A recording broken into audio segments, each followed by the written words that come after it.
Saudações. Em primeiro lugar, a Guaiana Essequiba é da Venezuela, sim.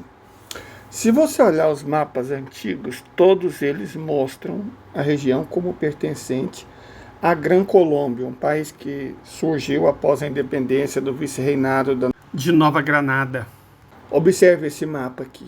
Você vai ver que a fronteira da Venezuela, por volta da década de 1830, incorpora a Guaiana Essequiba como território venezuelano. Não há muita dúvida a respeito disso. Tranquilo? O mapa seguinte mostra os territórios que a Gran Colômbia perdeu. Perdeu alguns para o Brasil, perdeu alguns para o Peru e perdeu alguns para a Inglaterra. Quando fala perdeu, seja porque foi comprado, porque foi negociado ou porque foi roubado, tudo é perda. Essa é a região de disputa, a tal Guaiana Essequiba. Ela não é importante pelo território terrestre, mas ainda pelo espaço, digamos assim, marítimo, né? Pelos limites marítimos, porque foi descoberto muito petróleo nessa região. Esse mapa bem antigo mostra o que era a Guiana de verdade. Inclusive, veja que quando se fala de Essequibo, não se fala das regiões a oeste, mas a leste do rio Essequibo. Não incorpora a Guaiana Essequiba. Isso mostra o que a Inglaterra nos roubou, que é a região de Pirara, certo? Fomos roubados pela Inglaterra. Mas vamos contar essa história aqui para vocês. Eu devo começar a história com a palavra de efeito, né? Coisa assim. Então tudo começou numa noite quente de 1746. Eu sei que foi quente, gente, porque, nossa, eu já tive naquelas bandas. Pelo amor de... Nossa, ela é muito quente. Então era uma noite quente. De 1746, quando as autoridades holandesas abriram uma área perto do rio Demerara para imigrantes britânicos, olha só. Os proprietários de plantação britânicas nas pequenas Antilhas estavam sendo atormentados pelos solos pobres e erosão constante naquela região e acabaram atraídos para as colônias holandesas, os solos mais ricos e a promessa da propriedade da terra. O afluxo de cidadãos britânicos foi tão grande que em 1760 os ingleses constituem a maior parte da população europeia de Demerara. Em grande número eram os indígenas do interior, e em número menor, mas muito maior que os europeus, o das pessoas escravizadas. Em 1786, os assuntos internos dessa colônia holandesa estavam efetivamente sob controle britânico, embora 2/3 dos proprietários das plantações ainda fossem holandeses. Sob os britânicos, as colônias se tornaram um grande produtor de algodão. Como o crescimento econômico acelerou em Demerara e no leste do Essequibo, sempre que a gente fala de Essequibo, gente, que fique claro, não estamos falando do oeste, mas do leste. É a região que de fato se tornaria a Guiana Britânica. De toda forma, começaram a aparecer nas relações entre os plantadores e a Companhia Holandesa das Índias Ocidentais alguns problemas. As reformas administrativas durante o início da década de 1770 aumentaram muito o custo do governo. A empresa qual? Companhia Holandesa das Índias Ocidentais. Buscava periodicamente aumentar os impostos para cobrir esses gastos, e isso provocou a resistência dos plantadores. Em 1781, eclodiu uma guerra entre os Países Baixos e a Grã-Bretanha, o que resultou na ocupação britânica desses territórios. Alguns meses depois, a França, aliada dos Países Baixos, tomou o controle das colônias. Os franceses governaram por 2 anos, durante os quais construíram uma nova cidade, Longchamp, na foz do Demerara. Quando os holandeses recuperaram o poder em 1784, mudaram sua capital colonial para Longchamp, que renomearam como Stabroek. A capital foi em 1812 renomeada Georgetown pelos britânicos. O retorno do domínio holandês reacendeu o conflito entre plantadores do leste do Essequibo e Demerara e a Companhia Holandesa das Índias Ocidentais. Esse território do leste do Essequibo e do Demerara é a Guiana, certo? A Guaiana Essequiba fica a oeste do rio. De toda forma, um tal plano contábil de reparação foi colocado em vigor nessa região, e a área ficou sob controle direto do governo holandês, não mais da Companhia Holandesa das Índias Ocidentais. Birbaís manteve seu status como uma colônia separada.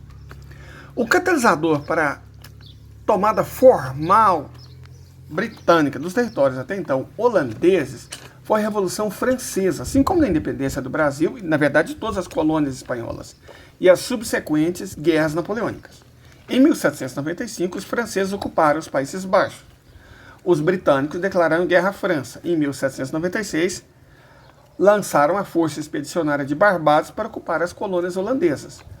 A tomada britânica aconteceu sem derramamento de sangue e a administração holandesa local da colônia foi deixada relativamente ininterrupta, sob a Constituição fornecida pelo tal Plano Conceito de Reparação.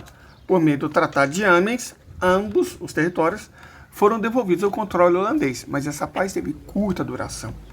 A guerra entre a Grã-Bretanha e a França foi retomada em menos de um ano. Em 1803, a Colônia Unida e Birbais foram apreendidas mais uma vez por tropas britânicas. Na Convenção de Londres, em 1814, ambas as colônias foram formalmente cedidas à Grã-Bretanha. Em troca do dinheirinho, foram vendidas. Preço de banana. Em 1831, Birbais e a Colônia Unida de Demerara e Essequibo foram unificadas como Guiana Britânica. Lembrando, mais uma vez, esse Essequibo é o Essequibo Oriental, não a terra oeste da chamada Guiana Essequiba. Mas os ingleses, malas como eles só, o imperialismo britânico, avançam sobre territórios da República Independente da Venezuela, como a gente mostrou no mapa. E é nessa parte da história que o Brasil entra, porque eles não avançaram somente em território venezuelano, da Guiana Essequiba. Eles avançaram sobre o território brasileiro. O Pirara, o que aconteceu? O terreno pantanoso e a falta de recursos naturais facilmente exploráveis nessa região da América do Sul atrasou a colonização tanto por espanhóis quanto por portugueses, o que permitiu aos britânicos e holandeses criar as colônias ao longo da costa e dos rios. Em 1835, apenas 4 anos após o estabelecimento da Guiana Britânica, em 1831, o interesse da região levou o explorador prussiano Robert Hermann Schönborn a explorar o interior da Guiana. Após breves disputas de terra entre a Grã-Bretanha e o Brasil, Schönborn reivindicou toda a área entre a foz do rio Barima e a confluência do rio Tacutu, além do rio Irengue, proclamando essa região como domínio britânico, ou seja, ele ocupou a região de Pirara, que era brasileira. Perfeito? Como resolução para a série de disputas dessas terras, conhecido como Disputa de Pirara, um tratado foi elaborado e assinado em 6 de novembro de 1901, pouco depois do início da República. Esse então foi submetido à arbitragem do rei Vítor Emanuel III da Itália, e em 15 de julho de 1904, ele arbitrou decidindo em favor da Grã-Bretanha. Nossa, um rei europeu decidindo em favor de um rei europeu, quem poderia imaginar, né? Enfim, os ingleses confirmaram a posse do território roubado, ou pelo menos o território entre os rios Tacutu e Irengue. Em 1926, uma ligeira modificação deu à fronteira o formato atual, e marcadores fronteiriços foram colocados entre 1932 e 1939. A colônia da Guiana Britânica permaneceu sob controle do Reino Unido até a independência em 1966. Então, de um ponto de vista histórico, se a gente for resumir, o que aconteceu? Os ingleses foram inadvertidamente chamados para ocupar aquele território pelos holandeses. Roubaram esse território entre o Essequibo, onde está Georgetown, e Demerara, incluindo Birbais. Criaram a chamada Guiana Britânica, certo? A Guiana Inglesa. Roubaram a Guiana Essequiba dos venezuelanos e depois roubaram Pirara do Brasil.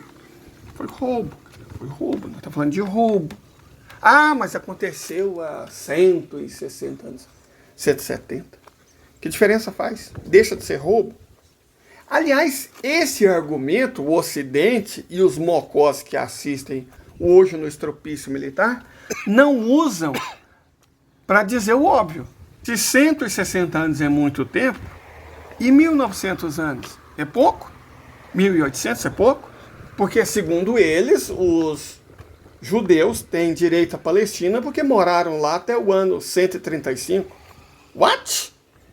Então os judeus podem ficar 1800 anos, 1900 anos sem ocupar um território e voltar, né, como se fosse o mesmo povo. Mas o Brasil e a Venezuela não. 1800 anos para israelense é pouca coisa. Mas 160 para brasileiro e venezuelano é muito. E o engraçado é que esse povinho, esse Zé Povinho, se diz patriota. Olha a audácia da filombeta. Eles se julgam patriotas. Ó, o malvado Maduro. Que malvadão. E o Brasil, o que tem a ver com isso? Cara, como assim?